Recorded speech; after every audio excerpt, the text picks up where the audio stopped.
सोचे कि किसी ने ना मतलब दुनिया की सबसे बेहतरीन और सबसे महंगी स्पोर्ट्स कार खरीदी है। उस कार का इंजन एकदम दमदार है, एरोडायनामिक्स बिल्कुल परफेक्ट हैं, मतलब उसमें सारे सबसे एडवांस फीचर्स लगे हुए हैं। हाँ, एकदम टॉप मॉडल। बिल्कुल।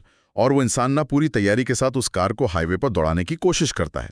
एक्सीलेटर पर पूरा पैर दबा देता है, इंजन पूरी ताकत लगा रहा है, टायर घिस रहे हैं, धुआं निकल रहा है। लेकिन कार भाग नहीं रही। हाँ, कार वैसी स्पीड पकड़ ही नहीं रही जैसी एक स्पोर्ट्स कार को पकड़नी चाहिए। अब वो इंसान परेशान है कि यार इंजन में क्या खराबी आ गई। सही बात है। फिर अचानक उसे एहसास होता है कि अरे यार, इस कार का हैंड ब्रेक तो पूरी तरह से खिंचा हुआ है। और ट्रेडिंग की दुनिया में भी ना अक्सर बिल्कुल यही होता है। एग्जैक्टली।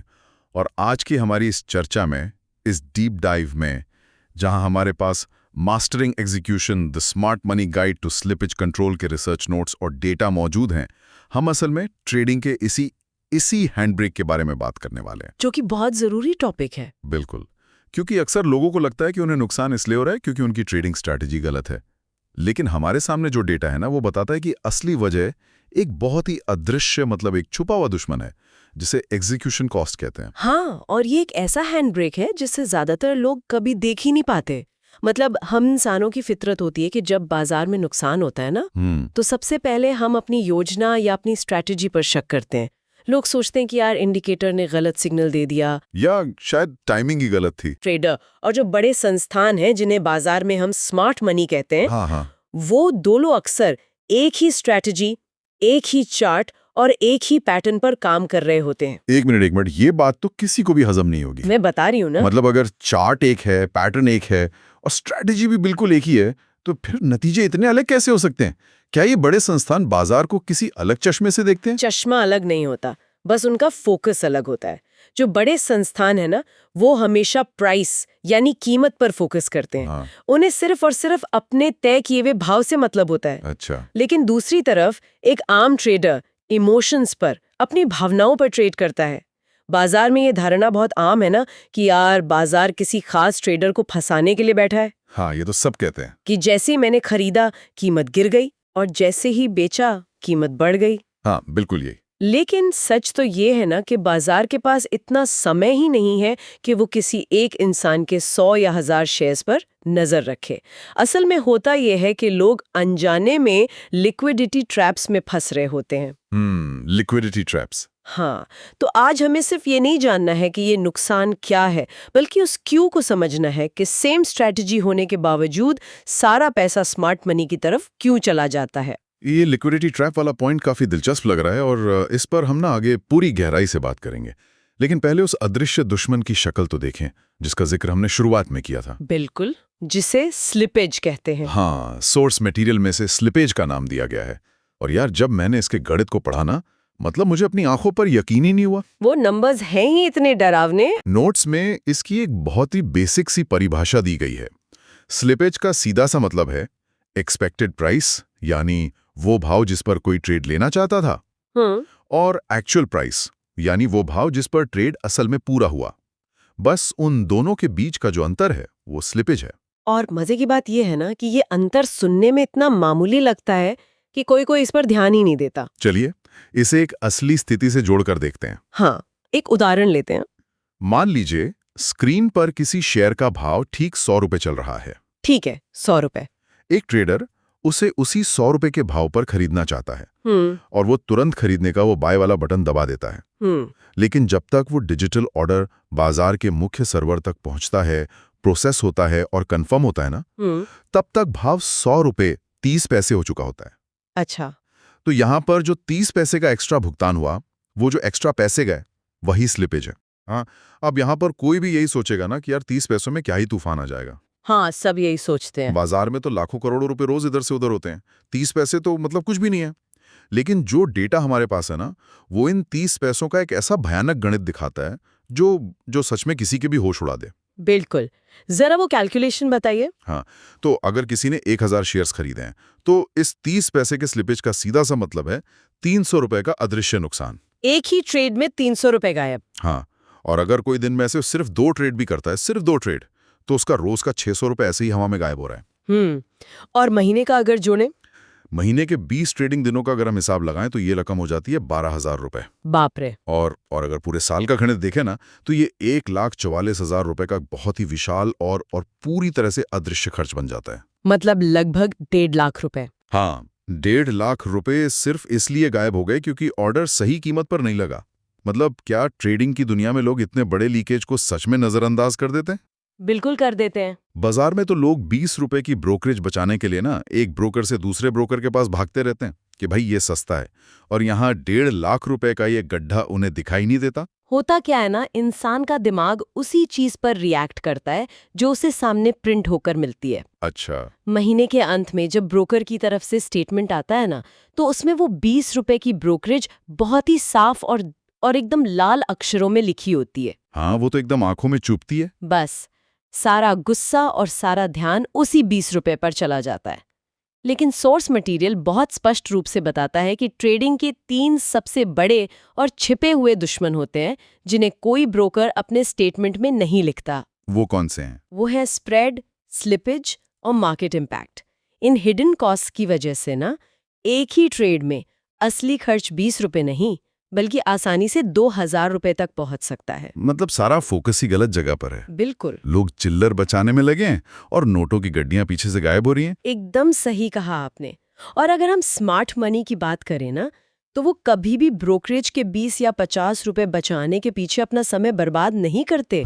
उनका पूरा का पूरा विभाग सिर्फ एक चीज पर काम करता है, अपनी एग्जीक्यूशन को ऑप्टिमाइज करना। उनका मुख्य लक्ष्य बहुत ही सीधा होता है, बिना बाजार की कीमत को हिलाए अपना माल खरीदना और बिना पैनिक पैदा किए अपना माल बेचना। क्या बात है। वो जानते हैं कि उनका एक गलत ऑर्डर करोड़ों रुपए की स्लिपेज पैदा कर सकता है, इसलिए उनका सारा फोकस स्लिपेज को शून्य के करीब रखने पर होता है। तो फिर सवाल ये उठता है कि ये स्लिपेज आखिर पैदा ही क्यों होती है? मतलब अगर गणित इतना साफ है कि इससे नुकसान हो रहा है तो लोग इससे बच क्यों नहीं पाते? इसका सीधा कनेक्शन हमारे बिहेवियर से है। हाँ, जब मैंने इस रिसर्च को थोड़ा और गहराई से देखा ना तो समझ आया कि इसका सीधा कनेक्शन इमोशंस और बाजार में ऑर्डर लगाने के तरीके से जुड़ा है।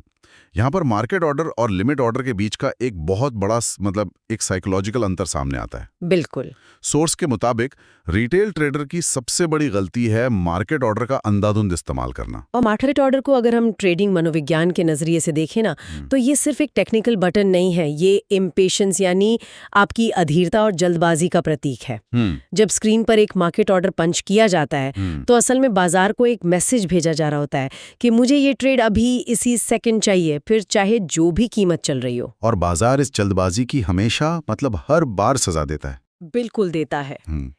इस जल्दबाजी को समझने के लिए ना वो जो रेलवे स्टेशन वाला उदाहरण है सोर्स में, वो बहुत सटीक बैठता है। हाँ, वो ट्रेन वाला। मार्केट ऑर्डर लगाना बिल्कुल ऐसा है जैसे कोई इंसान प्लेटफॉर्म पर दौड़ते हुए किसी चलती हुई एक्सप्रेस ट्रेन में चढ़ने की कोशिश कर रहा हो।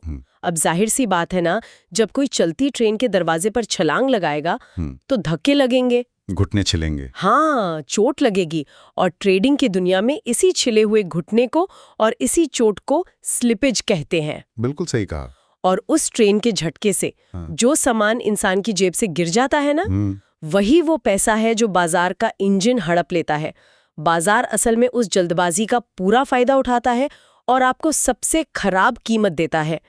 इसीलिए जो संस्थानों की पहली पसंद होती है वो हमेशा लिमिट ऑर्डर होती है। Limit order. हाँ, लिमिट ऑर्डर का सीधा सा अर्थ है पेशेंस यानी धैर्य।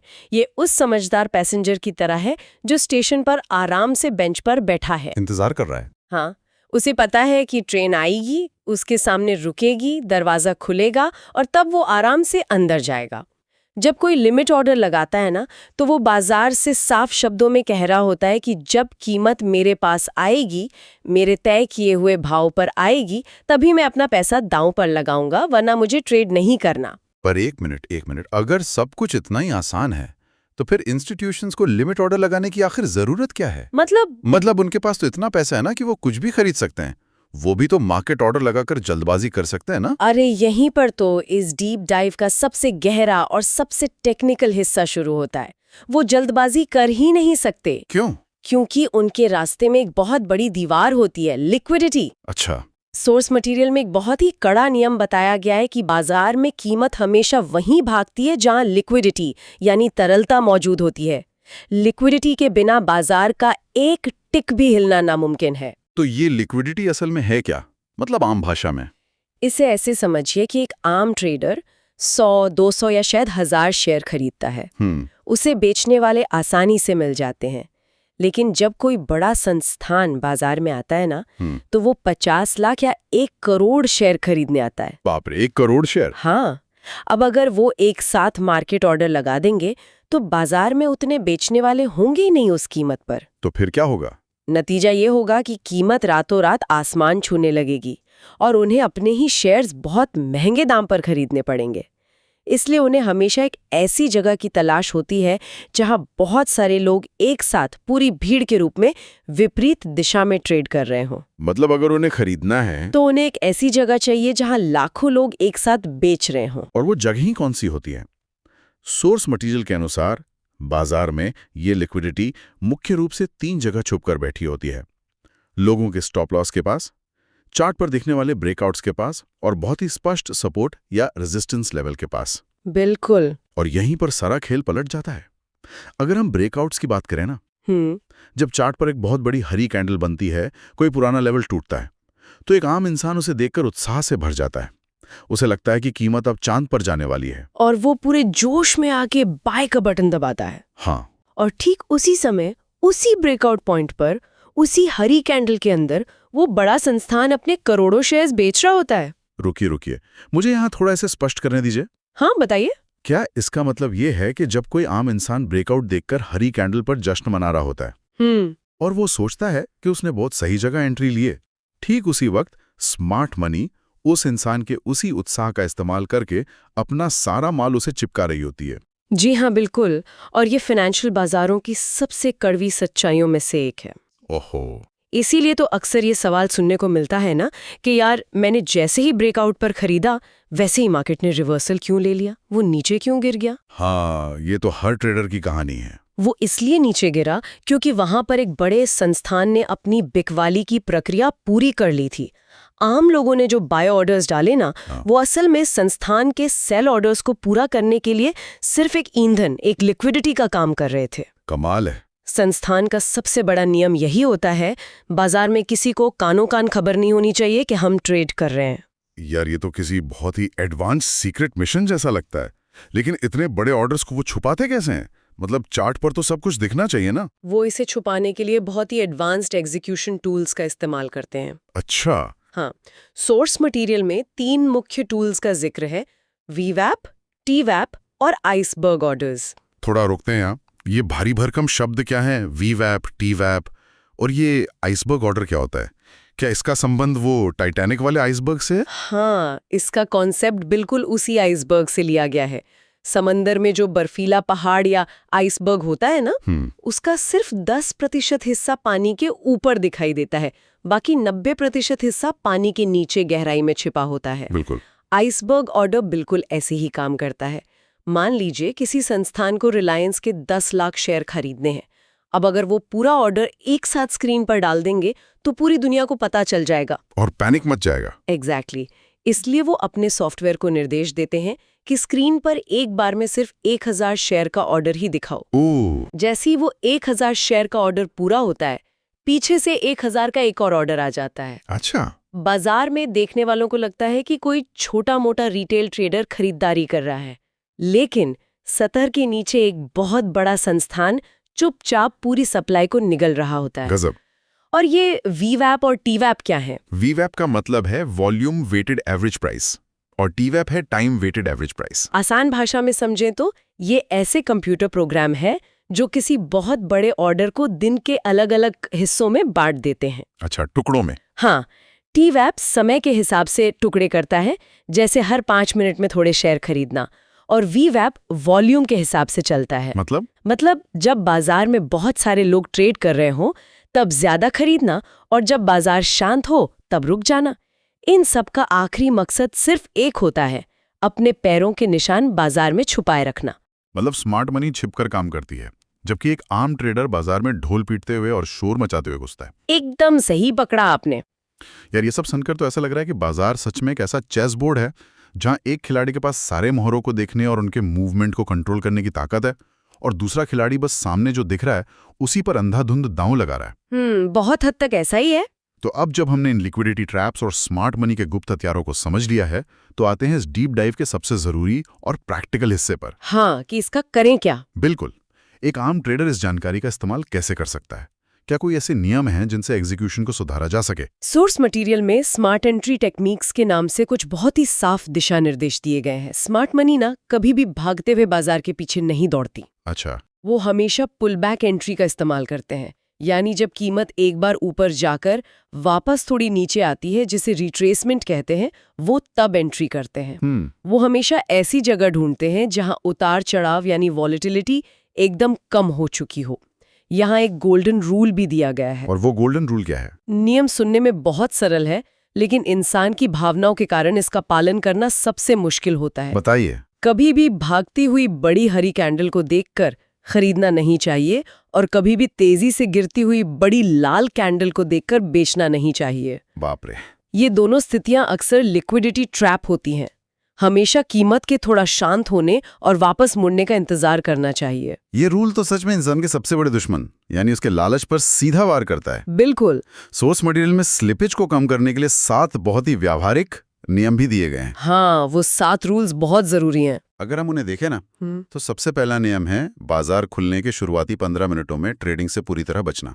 पर बाजार खुलते ही तो सबसे ज्यादा हलचल होती है, लोग तो उसी वक्त सबसे ज्यादा एक्टिव होते हैं। ऐसा क्यों? क्योंकि वो 15 मिनट सबसे ज्यादा अस्थिर होते हैं।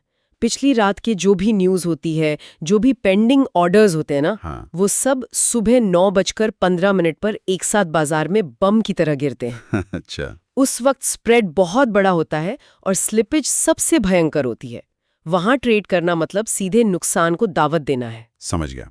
और दूसरा नियम भी इसी से जुड़ा है कि जब भी बाजार में कोई बड़ी न्यूज या कोई बड़ा डेटा आने वाला हो, उस समय ट्रेडिंग से दूर रहना चाहिए। बिल्कुल। क्योंकि न्यूज के वक्त भी बाजार का बर्ताव उसी सुबह वाले 9:15 बजे जैसा ही हो जाता है। एकदम सही।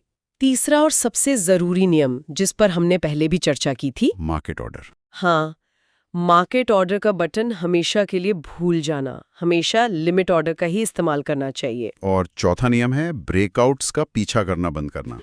मतलब चार्ट पर अगर कोई लेवल टूट रहा है तो उस पर तुरंत कूदने की बजाय कीमत के उस लेवल को दोबारा टेस्ट करने का इंतजार करना चाहिए। बिल्कुल पेशेंस रखना चाहिए। पांचवा नियम कहता है कि हमेशा हाई वॉल्यूम जोन्स में ही ट्रेड करना चाहिए, यानी उन शेयर्स में जहां पर्याप्त लिक्विडिटी हो। हाँ, क्योंकि अगर किसी शेयर में ट्रेडर्स ही नहीं है तो वहां से एग्जिट करना बहुत मुश्किल हो जाएगा, आपकी स्लिपेज बहुत ज्यादा होगी। और छठा और सातवां नियम पोजीशन साइजिंग से जुड़ा है। अगर कोई बड़ा ट्रेड लेना भी है ना, तो उसे एक साथ पंच करने की बजाय स्मार्ट मनी की तरह उसे 2 या 3 हिस्सों में बांट कर डालना चाहिए। बिल्कुल। जब हम इन सारे नियमों को एक साथ देखते हैं तो एक बात साफ हो जाती है कि यार ये कोई बहुत बड़ा रॉकेट साइंस नहीं है, ये बस कुछ बुनियादी आदतें हैं जिन्हें बदलना है। लेकिन यही छोटी आदतें तो सबसे बड़ा फर्क पैदा करती हैं। हाँ। ब्रेकआउट के पीछे भागने की जगह बस कीमत के वापस आने का थोड़ा इंतजार करना, ये सोचने के तरीके में एक बहुत ही छोटा सा बदलाव है, लेकिन इसका जो असर पोर्टफोलियो पर होगा ना,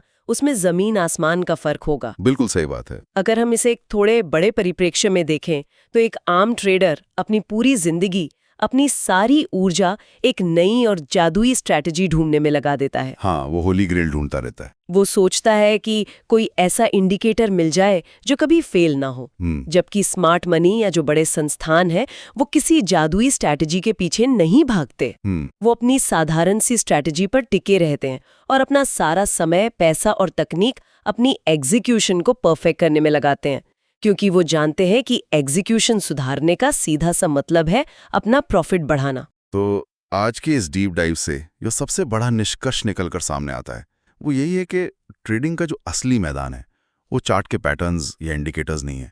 असली मैदान है एग्जीक्यूशन। बिल्कुल। अगर कोई सिर्फ अपनी एग्जीक्यूशन की कमियों को पहचान ले, उस 30 पैसे के स्लिपेज वाले लीकेज को रोक ले और धैर्य के साथ सही जगह पर ऑर्डर लगाना सीख लेना, तो बिना कोई नई स्ट्रैटेजी सीखे ही नतीजों में एक बहुत बड़ा और सकारात्मक बदलाव आ सकता है। और ये बदलाव सिर्फ बैंक अकाउंट में नहीं दिखेगा, बल्कि ट्रेडर की मानसिकता में भी दिखेगा। वो कैसे? जब कोई अपनी शर्तों पर, अपने तय किए हुए भाव पर ट्रेड करता है ना, तो स्क्रीन के सामने बैठकर जो पसीना आता है, जो धड़कनें तेज होती हैं, वो तनाव खुद ब खुद कम हो जाता है। ये एक बहुत ही मजबूत पॉइंट है। लेकिन इस पूरी चर्चा के बाद ना मेरे दिमाग में एक बहुत ही अजीब और विचार करने वाला सवाल आ रहा है। अच्छा, क्या सवाल है? जरा इस बारे में सोचिए, आज जो हमने डिस्कस किया, अगर बाजार में काम करने वाला हर एक इंसान इसे कल से फॉलो करने लग जाए। मतलब सब लिमिट ऑर्डर लगाएं। हाँ, अगर हर कोई अचानक से धैर्य रखना सीख जाए, हर कोई मार्केट ऑर्डर लगाना बंद कर दे और अपनी एग्जीक्यूशन को एकदम परफेक्ट कर ले, तो फिर उन बड़े संस्थानों को, उस स्मार्ट मनी को अपनी लिक्विडिटी आखिर मिलेगी कहाँ से? क्या ये इस पूरे फाइनेंशियल सिस्टम का एक बहुत ही कड़वा और छिपा हुआ सच नहीं है कि कुछ मुट्ठी भर स्मार्ट मनी के जीतने के लिए एक बहुत बड़ी भीड़ का अधीर होना, भावनाओं में बहना और गलत जगह पर ऑर्डर लगाकर अपना नुकसान करना बहुत जरूरी है? यार, ये वाकई में एक ऐसा सवाल है जो किसी को भी सोचने पर मजबूर कर दे। पूरा बाजार ना एक इकोसिस्टम की तरह काम करता है, जो इस बात पर टिका है कि एक तरफ बहुत सारा धैर्य है और दूसरी तरफ बहुत सारी जल्दबाजी। जिस दिन सब धैर्यवान हो गए, उस दिन शायद बाजार का ये पूरा ढांचा ही काम करना बंद कर दे। ये एक ऐसा विचार है जिसे आसानी से भुलाया नहीं जा सकता। तो अगली बार जब भी कोई ट्रेडर ट्रेडिंग स्क्रीन के सामने बैठे और अपना अगला ट्रेड लेने की तैयारी करे ना, तो उसे बस एक पल के लिए रुककर ये जरूर सोचना चाहिए कि कहीं उसने भी अपनी उस शानदार स्पोर्ट्स कार का हैंड ब्रेक तो नहीं खींच रखा है। बिल्कुल। उस अदृश्य हैंड ब्रेक को पहचानना और उसे हटाना ही मास्टरिंग एग्जीक्यूशन की तरफ पहला कदम है।